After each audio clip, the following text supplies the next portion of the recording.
창세기 33장 1절에서 20절까지의 말씀 다 같이 합독하도록 하겠습니다. 야곱이 눈을 들어 보니 에서가 400인을 거느리고 오는지라 그 자식들을 나누어 레아와 라헬과 두 여종에게 맡기고 여종과 그 자식들은 앞에 두고 레아와 그 자식들은 그 다음에 두고 라헬과 요셉은 뒤에 두고 자기는 그들 앞에서 나아가되 몸을 7번 땅에 굽히며 그 형 에서에게 가까이 하니 에서가 달려와서 그를 맞아서 안고 목을 어긋 맡기고 그와 입맞추고 피차 우니라. 에서가 눈을 들어 여인과 자식들을 보고 묻되 너와 함께한 이들은 누구냐? 야곱이 가로되 하나님이 주의 종에게 은혜로 주신 자식이니이다. 때에 여종들이 그 자식으로 더불어 나와 절하고 레아도 그 자식으로 더불어 나와 절하고 그 후에 요셉이 라헬로 더불어 나와 절하니 에서가 또 가로되 나의 만난 바 이 모든 때는 무슨 까닭이냐? 야곱이 가로되 내 주께 은혜를 입으려 함이니이다. 에서가 가로되 내 동생아 내게 있는 것이 족하니 내 소유는 내게 두라. 야곱이 가로되 그렇지 아니하니이다. 형님께 은혜를 얻었사오면 청컨대 내 손에서 이 예물을 받으소서. 내가 형님의 얼굴을 배운즉 하나님의 얼굴을 본 것 같사오며 형님도 나를 기뻐하심이니이다. 하나님이 내게 은혜를 베푸셨고 나의 소유도 족하오니 청컨대 내가 형님께 드리는 예물을 받으소서 하고 그에게 강권함에 받으니라. 에서가 가로되 우리가 떠나가자. 내가 너의 앞잡이가 되리라. 야곱이 그에게 이르되 내 주도 아시거니와 자식들은 요약하고 내게 있는 양떼와 소가 새끼를 데렸은즉 하루만 과히 몰면 모든 떼가 죽으리니 청컨대 내 주는 종보다 앞서 가소서. 나는 앞에 가는 짐승과 자식의 행보대로 천천히 인도하여 세일로 가서 내 주께 나아가리이다. 에서가 가로되 내가 내 종자 수인을 내게 머물리라. 야곱이 가로되 어찌하여 그리하리이까? 나로 내 주께 은혜를 얻게 하소서 하매 이 나라에서는 세일로 회정하고 야곱은 숫곳에 이르러 자기를 위하여 집을 짓고 짐승을 위하여 우리간을 지은그로 그 땅 이름을 숫곳이라 부르더라. 야곱이 밧담 아람에서부터 평안히 가나안 땅 세겜성에 이르러 성 앞에 그 장막을 치고 그 장막 친 밭을 세겜의 아비 하몰의 아들들의 손에서 은 100개로 사고 거기 단을 쌓고 그 이름을 에렐로 해 이스라엘이라 하였더라. 아멘. 하나님의 말씀입니다.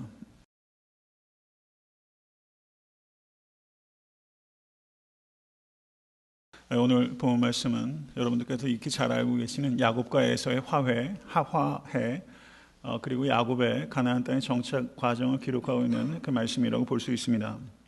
33장 1절을 보시면 야곱이 눈을 들어 에서가 400인을 거느리고 오는지라 그 자식들을 나누어 레아와 라헬과 그 두 여종에게 맡기고 여종과 그 자식들은 앞에 두고 레아와 그 자식들은 다음에 두고 라헬과 요셉은 뒤에 두고 자기는 그들 앞에서 나아가되 라고 말씀하고 있어요.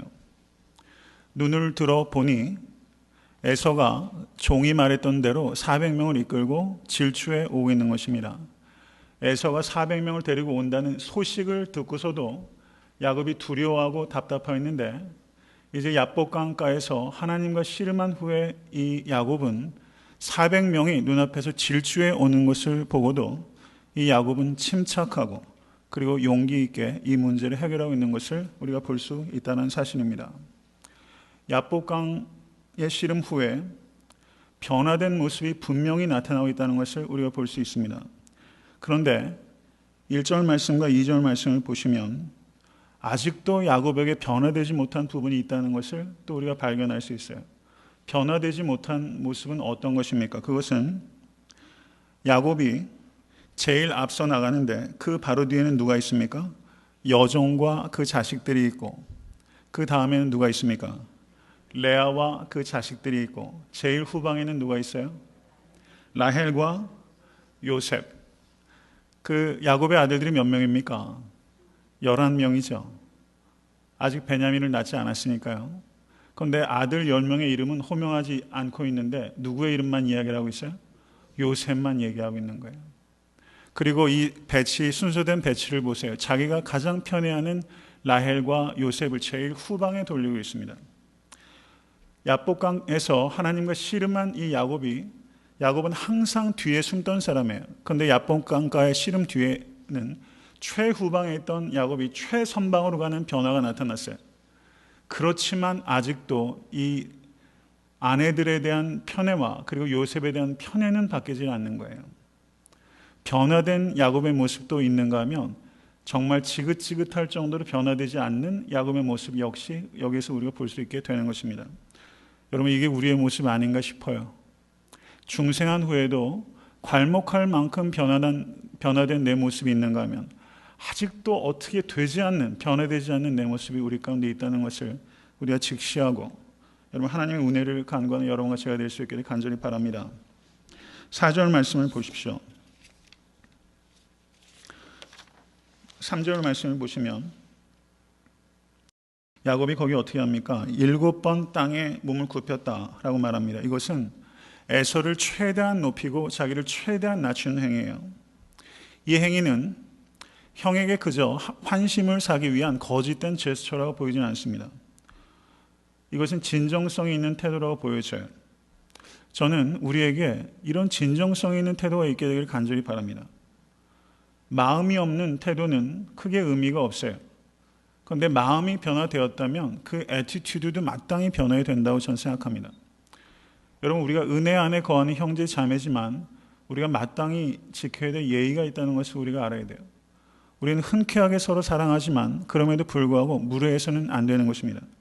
사랑은 무례히 행치 아니하며 라고 고린도전서 13장에 말씀하고 있다는 것을 기억하실 수 있게 간절히 바랍니다. 사랑하게 되면 많은 사람들이 무례해져요. 그렇지 않습니까? 부부관계에서도 참 그런 것 같아요. 그런 거 우리 참 많이 경험하지 않습니까? 교회 내에서도 성도 간의 관계에 있어서 여러분, 시간이 가면 갈수록 여러분 사랑의 정도가 깊어질 수 있게 되길 간절히 바랍니다. 그렇지만 사랑한 것 때문에 무례해지지 않을 수 있도록 항상 경계하는 여러분과 제가 될 수 있길 간절히 바랍니다. 4절을 보시면 에서가 달려와서 그를 맞아서 안고 목을 어긋맞기고 그와 입맞추고 피차 우니라 라는 말씀을 하고 있습니다. 지금 야곱은 환도뼈가 깨어져서 야곱은 절고 있어요. 그런데 에서는 달려옵니다. 달리는 에서와 저는 야곱이 묘하게 대조가 되고 있는 것입니다. 저는 사람이 달리는 사람으로부터 도망갈 수 있습니까? 없습니까? 도망갈 수 없죠. 지금은 야곱은 철저하게 에서의 처분에 맡겨 있다는 것을 우리가 알 수 있습니다. 에서가 야곱에게 질주해 와서 야곱을 안고 목을 어긋맞기고 그와 입을 맞추었습니다. 그리고 그들이 피차 울었다라고 성경은 기록하고 있어요. 피차 울었다. 여러분, 에서의 야곱에 대한 환영은 흔쾌한 것이었어요. 흔쾌한 것이었습니다. 저를 따라하십시오. 흔쾌하고 정중하게 맞아들이자. 교회 내에서 우리가 성도와 성도들을 서로 용납할 때는 하나님께서 그 형제 자매를 용납하신 것 같이 우리가 서로 용납해야 되는 것입니다. 흔쾌하고 정중하게, 찜찜하고 무례하게 용납해서는 안 돼요. 여러분, 우리가 다 배경도 다르고 그리고 각자 어떻게 살아왔는지 우리가 다 알 수도 없어요. 어떻게 알겠어요? 그런데 우리가 아는 것은요, 하나님께서 그 형제 자매를 사랑하신다는 것을 아는 것입니다. 그렇기 때문에 우리는 흔쾌하고 정중하게 용납하는 것을 연습해야 돼요. 결코 쉽지 않은 일이에요. 어떻게 보면 신앙생활에서 제일 어려운 부분이 이 부분이라고 생각할 수 있습니다. 여러분, 우리의 감정이 하고 싶지 않은 것을 믿음이 할 수 있도록 여러분 하나님께 의지할 수 있는 여러분과 제가 될 수 있기를 바랍니다. 인간에게 있어서 가장 진실한 언어는 피차 우는 언어예요. 눈물의 언어가 회복되어야 됩니다. 창세기 45장 14절을 보시면 자기 아우 베냐민의 목을 안고 우니 베냐민도 요셉의 목을 안고 우니라 라고 말하면서 거기에 또 다른 형제들의 눈물이 있어요. 창세기 46장 29절을 보셔도 요셉이 수레를 갖추고 고센으로 올라가서 아비 이스라엘을 맞으며 그에게 보이고 그 목을 어긋맞겨 안고 얼마 동안 울매 라고 말하면서 요셉과 야곱의 이 감동적인 회후의 장면이 기록되어 있어요. 사나이들의 진짜 진한 눈물이 여기 있는 겁니다. 그리고 신약 성경을 보시면 서로 목을 부둥켜 안고 우는 장면이 기록되어 있는 데가 있어요. 누가복음 15장입니다. 누가복음 15장을 보시면 돌아온 탕자를 아비가 맞을 때 어떻게 합니까? 15장 20절 아직도 산거가 먼데 아버지가 저를 보고 치근히 여겨 달려가 목을 안고 입을 맞추니 라고 말하고 있어요. 거기에서도 누가 달려갑니까? 아버지가 달려갔어요. 치근히 여겨 목을 안고 입을 맞췄다라고 말하고 있는 것입니다. 여기에서 우리가 생각해야 되는 것은 입을 맞추는 행위는 단순하게 기쁜 감정을 표현하는 것 이상이라는 사실입니다. 이것은 용서의 의미가 거기에 담겨 있는 것이라는 것입니다. 에서가 야곱에게 입을 맞췄다라는 것은 에서가 그 행위를 통해서 자신이 야곱을 용서했다는 것을 표현하는 것입니다. 특별히 사무엘하 14장 33절을 보시면 왕이 압살롬을 부르니 저가 왕께 나아가 그 앞에서 얼굴을 땅에 대어 절하매 왕이 압살롬과 입을 맞추니라. 여기서 왕은 다윗 왕을 의미하는 것입니다. 이 압살롬이 그 형 암논을 죽이고 도피하였다가 다시 귀환하였는데 다윗이 한동안 그를 만나지 않다가 그를 부르고 그리고 다윗이 압살롬에게 입을 맞춤으로 내가 이제 너를 용서하였다라는 것을 표현하고 있다는 사실입니다. 오늘 제가 설교 말씀을 통해서 가장 주되게 여러분과 제가 생각하기 원하는 것은 도대체 에서가 왜 야곱을 이렇게 전폭적으로 용서하게 되었을까라는 것에 대한 질문이에요. 뒤에 이어지는 내용을 보면 이 에서의 성정이 상당히 시원시원한 호탕한 남자입니다. 요즘 젊은 사람들 하는 말로 무슨 남자라고 그러죠? 상남자. 저는 그 상남자 무슨 말인지 모르겠어요. 그게 무슨 상자입니까? 아세요? 모르면서 쓰는 말이에요, 그러면요? 아주 캐릭터가 아주 이렇게 남성적인 사람을 상남자 이러더라고요. 예, 저도 잘 모르지만 어쨌든 쓰겠습니다. 이 에서가 상남자예요. 아주 멋쟁이입니다.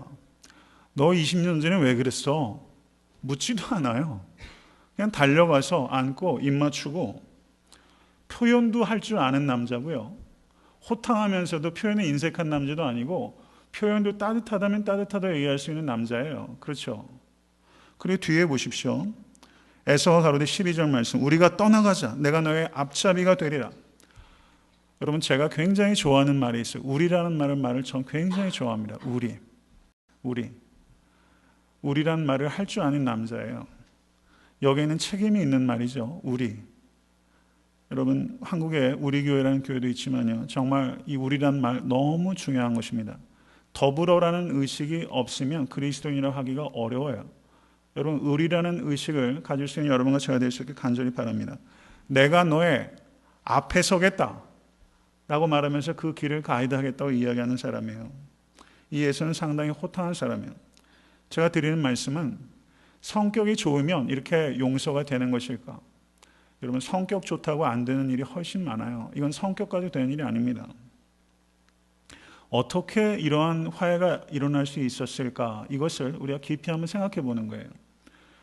여러분 한번 진지하게 한번 생각해 보십시다. 만약에 여러분들께서 에서의 입장에 서게 되었다면 과연 에서처럼 용서할 수 있었을까? 그리고 에서가 하는 방식대로 용서할 수 있었을까? 여러분 여기에 한번 우리를 한번 맞춰서 깊이 한번 생각해 보실 수 있게 되기를 바랍니다.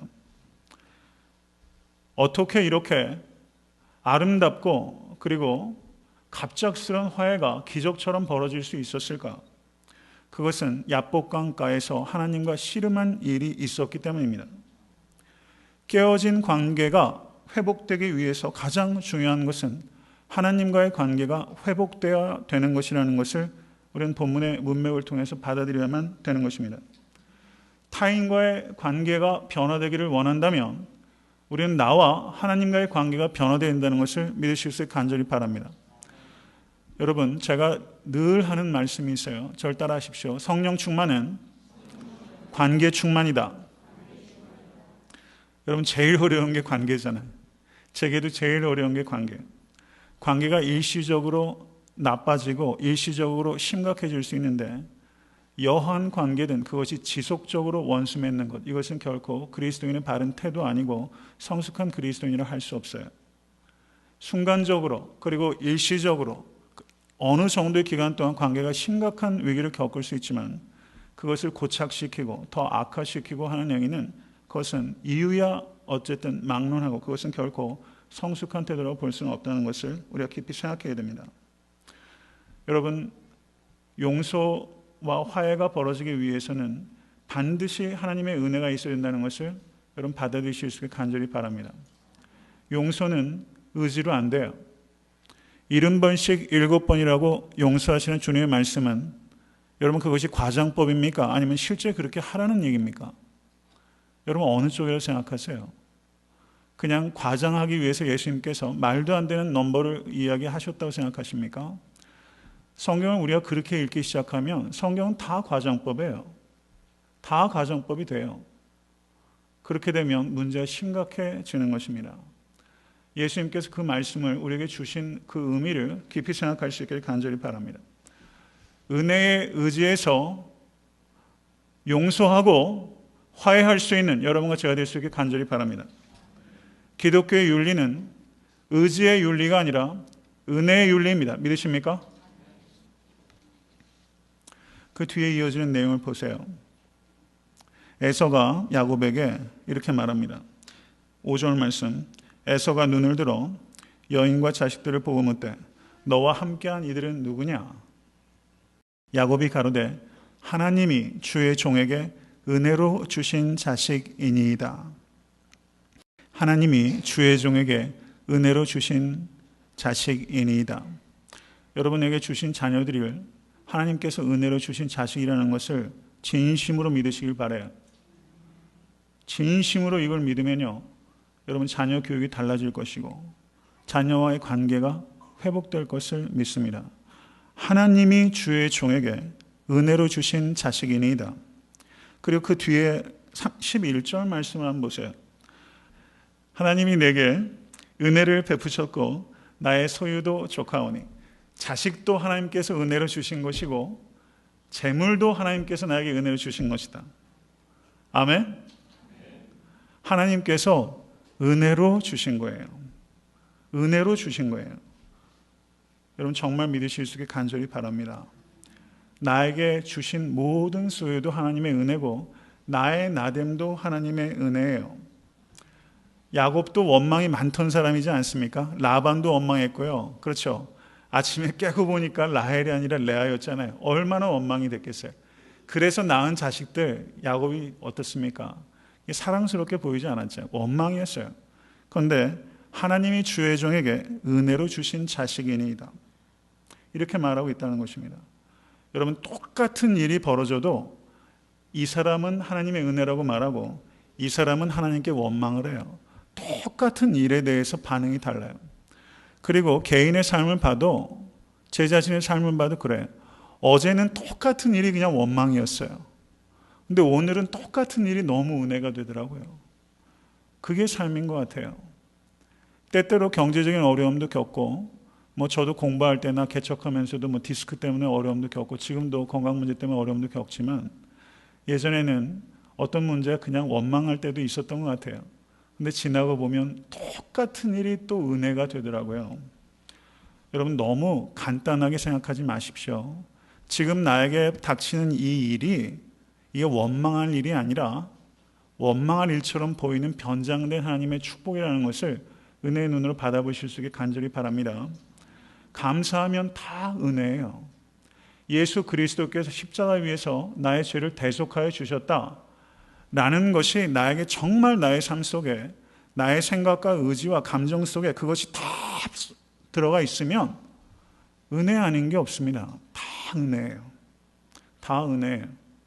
여러분 그것을 바라보실 수 있게 간절히 바랍니다. 사실상 우리가 엄밀하고 냉정하게 말하면 그리스도인에게는 어떤 일이라도 닥쳐도 그거는 다 은혜가 될 수 있습니다. 그 일 자체가 문제가 아니라 그것을 해석하는 내가 하나님의 은혜 안에 있느냐 있지 않느냐 그게 관건이에요. 믿으세요? 내가 하나님의 은혜 안에 있으면 여러분 다 나에게 닥치는 일이 의미가 있는 것이고 하나님께 감사할 일이 될 줄로 믿습니다. 여러분, 일본에 미즈노라는 시인이 있었습니다. 이 미즈노 씨는 수족을 전혀 움직이지 못하는 장애인이었습니다. 듣지도 못하고 말하지도 못하고 물론 글도 쓸 수 없습니다. 그런데 그가 의사를 표현하는 유일한 길이 있는데 눈을 반짝이는 것. 눈 좀 한번 반짝여 볼 수 있어요? 네, 눈을 반짝이면서 의사 표현을 한다는데 그게 무슨 말인 거 아니? 이 미즈노 씨가 시를 발표할 때 이 사람이 아무것도 쓸 수 없지 않습니까? 그리고 몸을 전혀 움직이지 못하니까요. 그런데 그의 형수가 헌신적으로 이 미즈노 씨를 도와서 시를 쓸 수 있도록 했다는 것입니다. 그게 어떻게 되냐면 그 일본어 50자표를 걸어두고 막대기로 한 장씩 이렇게 짚어가게 되면 미즈노 씨가 쓰고 싶은 눈이 있으면 눈을 반짝거렸대요. 유난히 눈이 그때 빛을 발한다는 겁니다. 그러면 그 눈빛을 잃고 이 형수가 그 글자 하나하나를 종이에다 옮겨 놓고 하는 과정을 통해서 결국에 시가 되었다는 것입니다. 그렇게 시 한 수를 쓰기 위해서 이 미즈노 씨와 그 형수가 노력했던 이 노력은 각고의 노력입니다. 그런데 이러한 시들이 걸작이 되었고 그리고 그 시집이 베스트셀러가 되어서 NHK의 특집으로도 소개되었다는 거예요. 미즈노 씨의 시집에 고린도 후서 12장 9절 말씀, 내 은혜가 내게 족하도다 라는 말이 거기 있어요. 신실한 크리스천입니다. 여러분, 미즈노 씨의 삶을 한번 생각해 보게 되기를 바랍니다. 극단적인 예죠. 그런데 이분에게 하나님의 은혜가 아닌 것이 하나도 없어요. 하나님을 원망하고 원망해도 부족할 만한 상황 속에서 이 미즈노 씨는 내 은혜가 내게 족하도다 라는 바울에게 주셨던 하나님의 말씀을 시로 읊고 있다는 사실입니다. 여러분, 철학자 파스칼은 이런 말을 했습니다. 사람은 같은 사건에 대해서도 웃고 울기도 한다 라는 말을 했어요. 같은 사건에 대해서도 웃고 울기도 한다. 여러분, 우리의 자연 본성은 동일한 사건에 대해서 울 수 있어요. 그런데 우리가 예수 그리스도 안에서 중생한 영혼은 같은 사건에 대해서 웃을 수 있는 사람입니다. 하나님께서 예수를 죽은 자 가운데서 일으키심으로 심지어 죽음조차 우리의 인생의 끝이 아니라는 것을 기억하실 수 있게 간절히 바랍니다. 부활의 신앙을 다른 말로 표현한다면 그것은 역전의 신앙입니다. 예수 그리스도께서 부활하심으로 모든 일이 역전된 것입니다. 믿으세요? 항상 은혜 안에 거해야 될 이유가 우리에게 주어졌다는 것을 여러분 선포하실 수 있게 간절히 바랍니다. 그 뒤에 흥미로운 내용이 기록되어 있어요. 하나님이 주의 종에게 은혜로 주신 자식이니다 라고 말하는데 때 여종들이 그 자식으로 더불어 나와 절하고 레아와 그 자식으로 더불어 나와 절하고 여러분 이 순서를 보세요. 그리고 가장 사랑하는 요셉이 라헬로 더불어 나와 절하니 이때도 역시 요셉의 이름만 기록되어 있습니다. 그런데 여기에서 요셉이 라헬로 더불어 나와 절하니 했을 때 나와라는 단어가 히브리 말로 이 뜻이 야곱이 이 두 사람을 에스코트했다라는 뜻이 거기에 있는 거예요. They were brought 이렇게 되는 것입니다. 그들이 인도함을 받았어요. 여종들과 그 자식들은 에스코트 받지 않고 그들이 나갔어요. 레아와 그 자식들도 그들이 나갔어요. 그런데 야곱이 라헬과 요셉은 자기가 옆으로 가서 그들을 에스코트해서 형에게 소개하고 있다는 말이에요.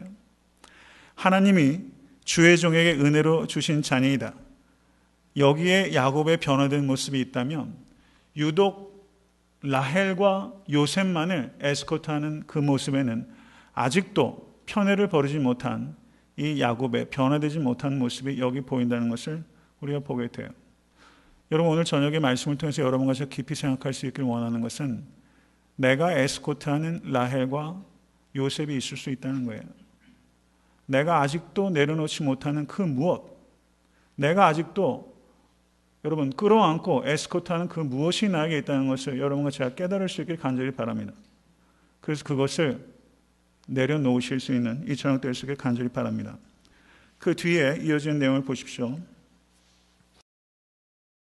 에서가 또 가로되 나의 만난 바 이 모든 때는 무슨 까닭이냐. 야곱이 가로되 내 주께 은혜를 입으려 함이니이다 라고 말합니다. 그 에서가 오는 도중에 받았던 그 예물들이 도대체 왜 보낸 것이냐를 묻고 있어요.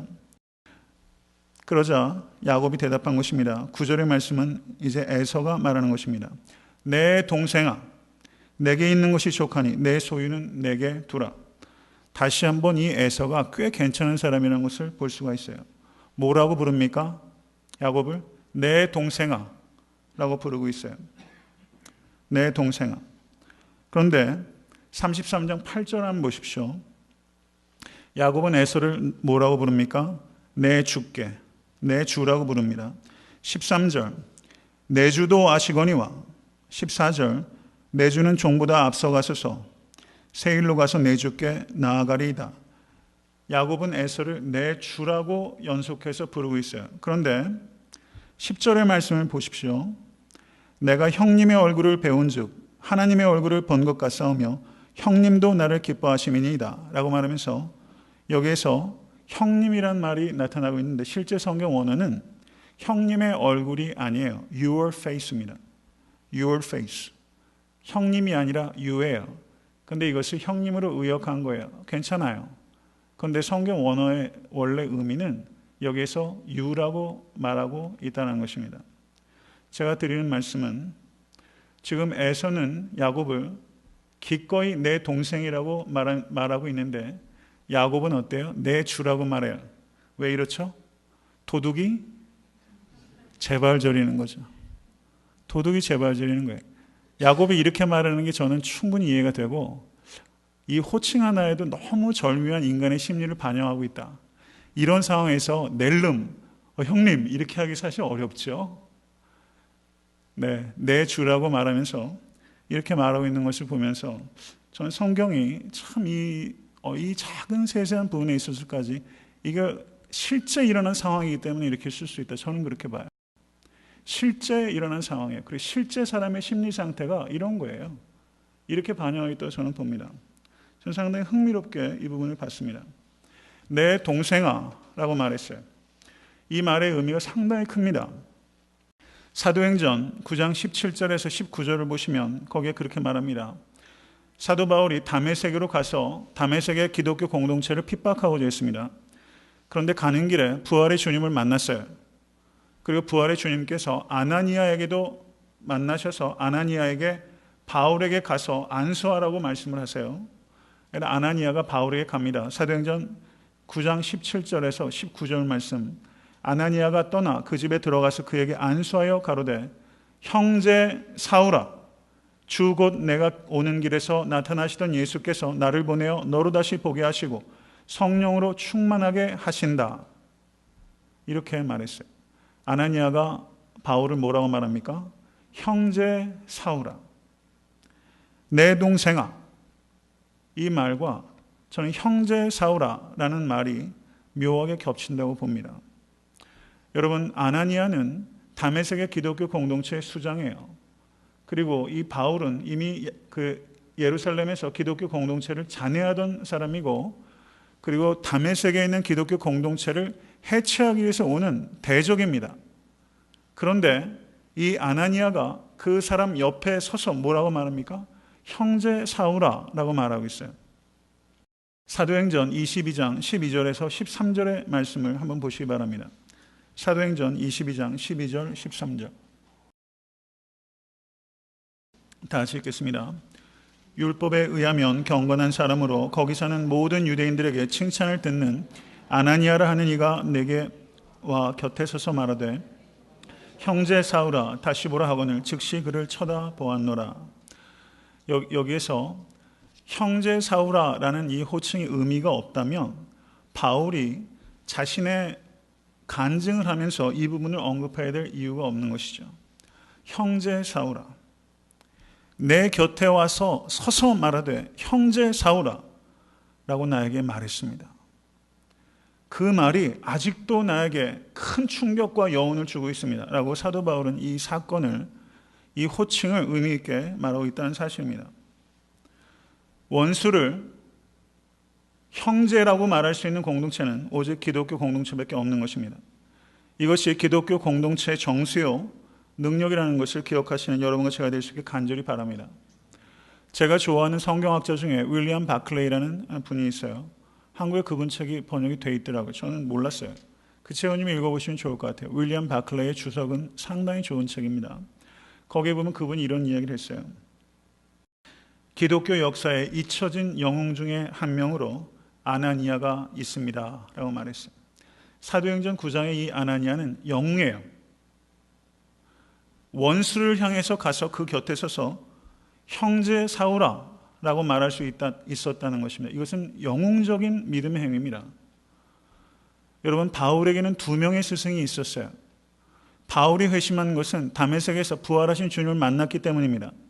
그런데 바울에게 2번의 만남이 중요하게 작용한 거예요. 하나는 스데반입니다. 그리고 또 한 사람은 아나니아예요. 여러분, 스데반은 순교할 때 그 얼굴이 천사와 같았다고 말하고 있습니다. 그리고 사울은 눈이 장님이 되었는데 아나니아가 안수했을 때 눈을 떠서 본 사람이 누굽니까?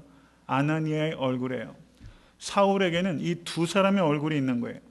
스데반의 천사와 같은 얼굴과 그리고 형제를 나타낸 아나니아의 얼굴, 이 2 얼굴이 사도 바울에게 스승이 되었다는 것을 우리가 깊이 생각해야 됩니다. 여러분, 에서도, 언약의 후손이 아닌 에서도 여러분 야곱을 맞으면서 흔쾌하게 내 동생아 라고 말할 정도였다면, 여러분 예수 그리스도의 용서로 값없이 용서받은 우리가 형제를 향하여, 그리스도 안에서 형제 자매를 향해서도 내 형제여 라고 말할 수 없다면 이것은 너무나 안타까운 일이 아닐 수 없습니다. 여러분, 내 형제라고 말할 수 있는 여러분 애타한테 섬기는 교회가 될 수 있기를 위하여 기도하시고, 여러분 자신을 쳐서 복종시킬 수 있는 여러분과 제가 될 수 있게 되길 간절히 바랍니다. 이거는 진짜 씨름이에요. 제게도 이것은 엄청 큰 씨름입니다. 제일 어려운 문제라고 저는 봐요. 그렇지만 여러분, 우리는 저지로서 형제 자매를 보는 것이 아니라 예수 그리스도 안에서 형제 자매라고 보는 것입니다. 그리고 분명하게 어떤 부분에 있어서 권면하고 또 가리키고 책망하고 치료해야 될 부분들이 역시 형제 자매라는 테두리 안에서 온유함을 가지고 할 수 있어야만 된다는 것입니다. 에서가 그 뒤에 뭐라고 말합니까? 내게 있는 것이 족하니. 어떻게 에서가 이런 말을 다 하죠? 내게 있는 것이 족하니. 그리고 내 소유는 내게 두라. 야곱이 에서에게 보냈던 동물의 마리수가 몇 마리입니까? 580마리예요. 여러분, 돈 많은 사람에게 돈 많이 갖다 주면 싫어합니까? 좋아합니까? 그런 실험을 할 수 없는 것을 심히 안타깝게 생각합니다. 네, 돈 많은 사람도 돈 싫다고 하는 사람 없어요. 미국의 대부 하워드 휴즈라는 사람이 있는데 이 사람이 엄청난 갑부였습니다. 방송국, 헐리우드, 뮤지컬, 항공사 안 가진 게 없었어요. 그런데 이 사람에게 한 기자가 찾아와서 물었습니다. 사람이 행복해지려면 얼마나 돈을 벌어야 한다고 생각하십니까? 그러자 이 하워드 휴즈가 이런 말을 했어요. 무조건 지금보다 더 가져야 합니다. 무조건 지금보다 더 가져야 합니다. 이게 솔직한 우리의 마음일 거예요, 아마. 무조건 조금만 더 가져야 된다. 이거 평생 하다가 하나님께로 가면 이건 참 낭패스러운 일이에요. 무조건 더 가져야 된다. 보통 대개의 사람이 그래요. 제가 드린 말씀은 에서가 이 580마리면 이게 얼마 돈으로 한 사람이 엄청난 거죠. 이거 거절을 진짜 하고 있잖아요. 제가 드리는 말씀은요, 이 에서도 내 동생아 라고 말할 정도고, 에서도 580마리의 가축을 거절할 정도로 물질에 대해서 자유한 사람인데, 우리가 예수 그리스도를 믿는다고 하면서 내 동생아, 내 형제여 소리가 그렇게 인색하고, 물질 580마리는 고사하고 한 마리도 내려놓지 못하는 그런 옹졸하고 그리고 작은 마음을 가지고 있다면 이거 참 문제 아닌가. 제 자신을 되돌아보면서 그런 생각을 해보게 되는 거예요. 여러분, 예수 그리스도가 우리의 보배입니다. 믿으십니까? 우리가 주일에 헌금을 드리는 것은 하나님, 이 돈이 보배가 아니라 주님이 보배이십니다 라고 고백하는 거예요. 동방박사 3명이 황금과 유향과 몰약을 예수께 드리고 여러분 더 많이 뭘 가져간 게 아니에요. 그거 드리고 그냥 갔어요. 그 드리는 행위는 무엇입니까? 아기 예수야말로 보배라는 것을 고백한 거예요. 우리가 신앙생활 한다는 건요, 이 세상에서 보배 삼은 거 주님 앞에 가져가고 그거 하나님 이제 더 보배 아니에요. 주님만이 보배이십니다라는 고백입니다. 여러분, 더 가지려고 하는 것 내려놓으실 수 있게 간절히 바랍니다. 더 베풀기 위해서 힘쓰십시다. 그러면 더 주세요. 하나님의 주재권은 여러분 신앙의 본질입니다. 그런데 하나님의 주재권을 우리가 개념적으로는 말하면서 물질의 주재권을 인정하지 않는다. 이거는 말이 안 되는 거예요. 여러분, 하나님께 주재권을 드린다는 것이 가장 분명하고 객관적으로 드러나는 것은 물질에 대하여 내가 주재권을 드리는가 하는 부분이에요. 이런 이야기가 듣기 쉬울 수 있다는 것을 저는 잘 압니다. 여러분, 작은 물질로 검소하게 사시고 모은 물질로 관대하게 사십시오. 여러분, 그게 행복의 비결입니다. 정말 거기에 행복이 있어요. 작은 물질로 검소하게, 모은 물질로 관대하게. 여러분, 이것이 여러분과 저의 그리고 애타한테 섬기는 교회의 모토가 될 수 있게 되길 간절히 바랍니다. 그 뒤에 이어지는 내용을 보시면 야곱이 강권해요. 그래서 제가 간략하게 말씀드립니다. 이 예물을 받으소서라고 강권합니다. 그러자 그 예물을 에서가 그때 마지못해서 받았어요. 여러분, 은혜라는 말을 그리스 말로 뭐라 하는지 아시죠? 뭐죠? 카리스. 그런데 감사라는 말이 그리스 말로 유카리스티아. 이게 무슨 말인 거 아니? 유카리스티아, 은혜. 은혜가 카리스고 감사가 유카리스티아입니다. 은혜에 대한 우리의 마땅한 반응은 감사여야 된다는 거예요. 여러분, 은혜를 감사하실 수 있게 간절히 바랍니다.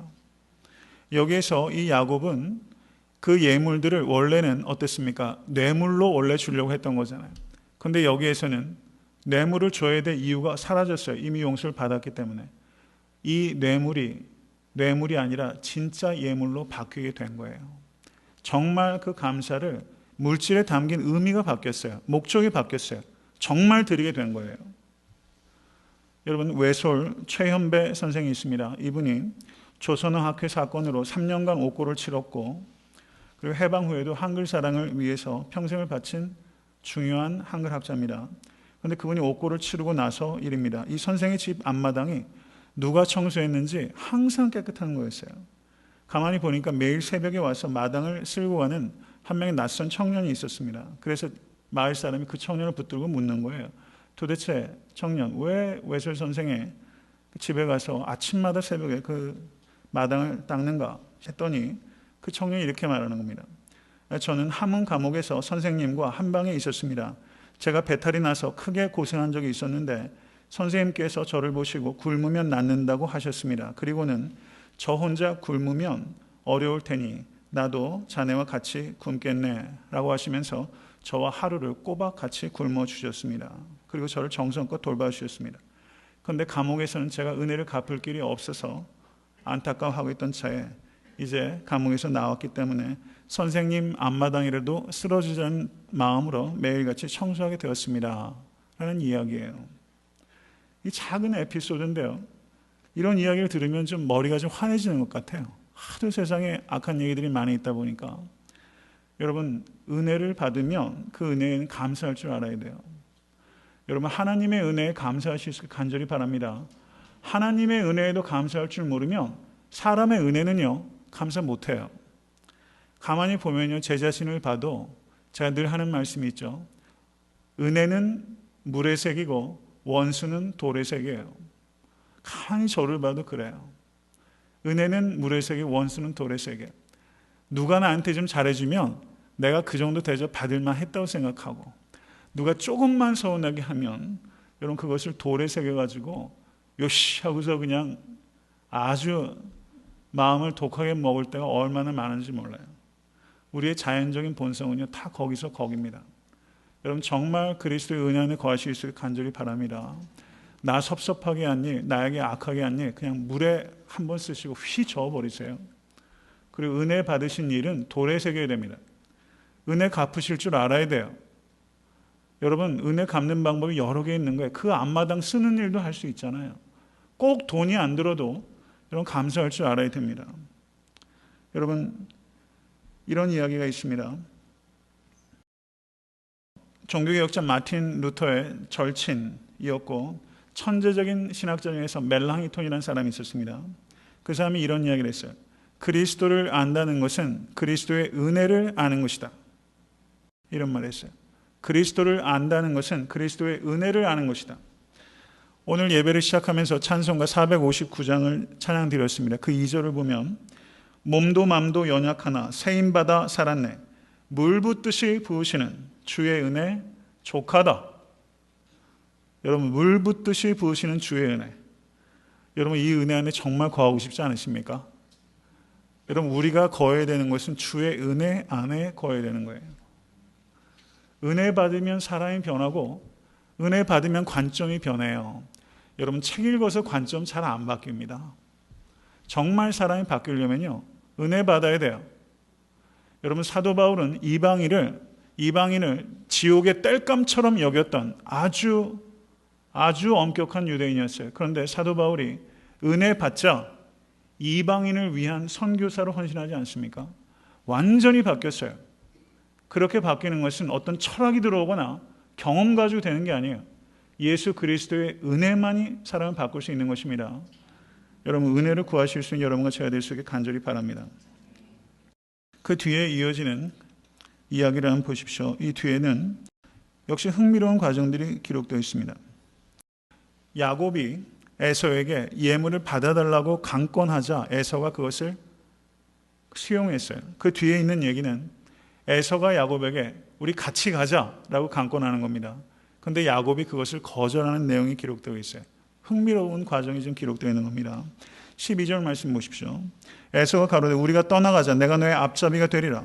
야곱이 그에게 이르되 내 주도 아시거니와 자식들은 유약하고 내게 있는 양떼와 소가 새끼를 데렸은즉 하루만 과일 물면 모든 떼가 죽으리니 청컨대 내 주는 종보다 앞서가소서. 나는 앞에 가는 짐승과 자식의 행보대로 천천히 인도하여 세일로 가서 내 주께 나아가리이다. 여기서 자식 이야기 그리고 어린 짐승 이야기를 해요. 이게 진실입니까? 핑계입니까? 어느 쪽일까요? 이게 아리송해요. 왜 이렇게 핑계라고 생각하세요? 예, 아리송하죠. 그런데 17절의 말씀을 보시면 야곱은 숫곳에 이르러 자기를 위하여 집을 짓고 짐승을 위하여 우리간을 지은 거로, 여기서 자기를 이라는 것은 어린 자식들을 위한 집일 가능성이 있어요. 그리고 어린 짐승을 위한 우리간을 지었다라고 볼 수도 있습니다. 그래서 여기에서 야곱이 한 말을 굳이 거짓말이라고 볼 필요는 없다, 그렇게 보여져요. 그 뒤에 이어지는 내용도 또 좀 수수께끼 같아요. 그러자 에서가 15절 말씀 보십시오. 에서가 가로되 내가 내 종자 수인을 내게 머물리라. 야곱이 가로되 어찌하여 그리하리이까? 나로 내 주께 은혜를 얻게 하소서. 이렇게 말했습니다. 이게 무슨 말인지 조금 아리송해요. 이 말 뜻은 이런 것입니다. 내 종을 너에게 좀 남겨줄 테니 이 종들이 너를 돕게, 자식들도 좀 돌보고 짐승들도 좀 돌보게 그렇게 해라 야곱아. 먼 길 오냐 수고 많이 했다. 이런 내용이에요. 그랬더니 야곱이 그렇게 하실 필요 없습니다. 예, 지금 저를 용서해 주신 것으로 족합니다. 종까지 저에게 남겨주실 필요 없습니다, 형님. 이렇게 거절한 거예요. 그러니까 지금 여기에서 에서가 배려하는 것은 상당히 배려를 잘해 준 거죠. 에서가 꽤 괜찮은 남자 아닙니까? 그런데 세일로 제가 뒤쫓아 가겠습니다 라고 했어요. 그런데 16절 보세요. 이날에 에서는 세일로 회정하고 야곱은 어디로 갔어요? 숫곳에 이르렀어요. 그리고 자기를 위하여 집을 짓고 짐승을 위하여 우리간을 지었어요. 그 다음에 어디로 가는지 보십시오. 야곱이 밧단 아람에서부터 평안히 세일이 아니라 어디로 가버렸어요? 가나안 땅 세겜으로 가버렸어요. 이 뻥친 거지 아닙니까? 이거 입만 열면 뻥입니까? 이게 도대체. 이게 좀 아리송하죠. 왜 세겜으로 가버린 거예요? 좋은 아이디어 있으면 한번 얘기 좀 해주세요. 아리송하지 않아요? 이러면 야복강에서 하나님하고 씨름하는 게 도대체 어떻게 되는 거예요? 이 아리송한 내용이 여기 있어요. 이것을 보면서 여러 가지를 우리가 해석할 수 있겠지만 케네스 매튜라는 구약학자가 있는데 아주 좋은 학자인 것 같아요. 제가 구약 이번에 창세기를 강의하면서 만나게 된 학자인데 아주 좋은 학자입니다. 이분이 그런 얘기를 했어요. 성경에서 분명하게 언급하고 있지 않지만 하나님께서 야곱에게 세일로 가지 말고 가나안에 있는 세겜으로 가라고 하나님께서 지시하셨을 것입니다 라고 말하고 있어요. 그래서 야곱은 세일로 가겠다고 형님에게 말하고 그렇게 하려고 하였지만 하나님께서 말씀하신 뜻에 따라 지시에 따라 세겜 땅으로 갔을 것이다 라고 그렇게 이해하고 있어요. 저는 충분히 가능하다 그렇게 봅니다. 그리고 세일로 안 가고 세겜으로 갔다고 나중에 두 형제가 치고받고 싸웠냐? 그렇지 않아요. 이삭이 죽었을 때 같이 더불어 만나서 장사했어요. 성경에서 fully 그 과정을 언급하고 있지 않지만 여기에 충분히 이해할 만한 뒤에 배경이 있을 수 있다. 저는 그 정도로 이 세일로 가지 않고 세겜으로 간 것을 우리가 이해할 수 있다 이렇게 봅니다. 시간이 많이 지났지만 제가 오늘 꼭 좀 해야 될 이야기가 있어서 한 가지만 아주 간략하게 말씀을 드리고 제가 어떤 이 부분에 있어서 제가 자세하게 말씀을 드리지 않고 한 가지 질문을 여러분께 드리고자 합니다. 아까 제가 드렸던 질문은 내가 만약 에서였다면 야곱을 에서처럼 용서할 수 있었을까? 여러분 이걸 좀 신중하게 생각하세요. 정말 내가 에서라면 야곱을 용서할 수 있었을까? 간단한 문제 아닙니다. 여러분 시몬 비젠탈이라는 유대인이 있습니다. 아마 아시는 분들 많이 계실 거예요. 시몬 비젠탈의 가족들 89명이 나치에 의해서 죽임을 당했어요. 가족이 몰살당한 겁니다. 이 시몬 비젠탈이 해바라기라는 책을 썼어요. 거기에 보면 이런 내용이 기록되어 있습니다. 비젠탈이 독일군 부상병 병원에서 쓰레기를 치우는 일에 동원되고 있었습니다. 그런데 한 간호사가 이 비젠탈을 이끌고 어디론가로 갔는데 한 병실에 가니까 붕대에 칭칭 전신이 감겨져 있어서 입과 코와 귀만 구멍이 뚫려 있고 완전히 붕대로 감겨 있는 SS 친위대, 나치 친위대 장교가 그 자리에 있었습니다. 근데 나치 친위대 장교가 죽음을 목전에 두고 있었는데 그 친위대 장교 이름이 칼이었어요. 그런데 이 비젠탈, 89명의 가족들이 몰살당한 비젠탈에게 이 나치 친위대 장교가 이런 이야기를 고백하는 겁니다. 내가 유대인 300명을 3층짜리 집에 몰아넣고 석유를 끼얹고 그리고 그곳에 수류탄을 퍼부었습니다. 탈출을 기도하는 사람들이 집에서 뛰어내릴 때 우리는 그들을 모두 사살했습니다. 죽음을 앞두고 유대인 한 사람한테 이 모든 걸 털어놓고 용서를 빌고 싶은 마음이 얼마나 간절했는지 모릅니다. 당신께 너무 심한 부탁이 되는 것을 압니다만 당신의 답변이 없으면 저는 편안히 죽을 수 없습니다.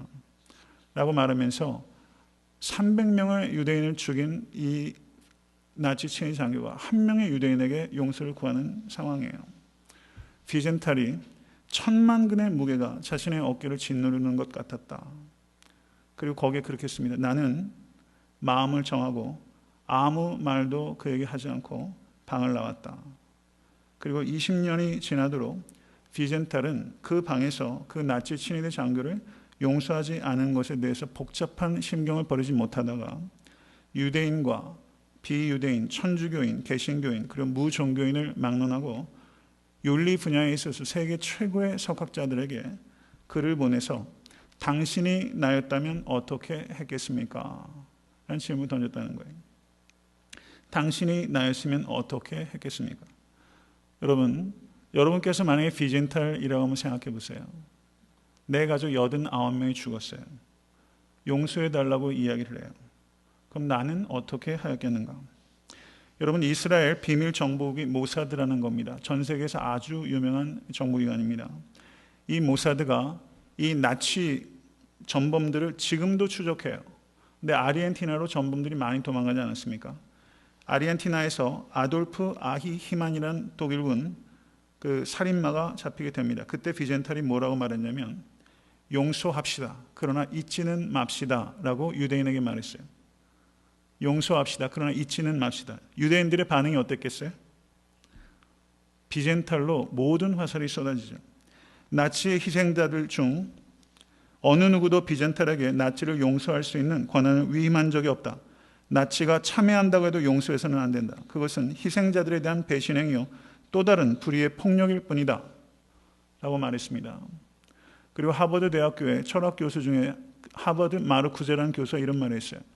신나게 죽이고 고문하다 때가 되면 간단히 잘못을 빌어 용서받는 것은 있을 수도 없고 있어서도 안 되는 일이다.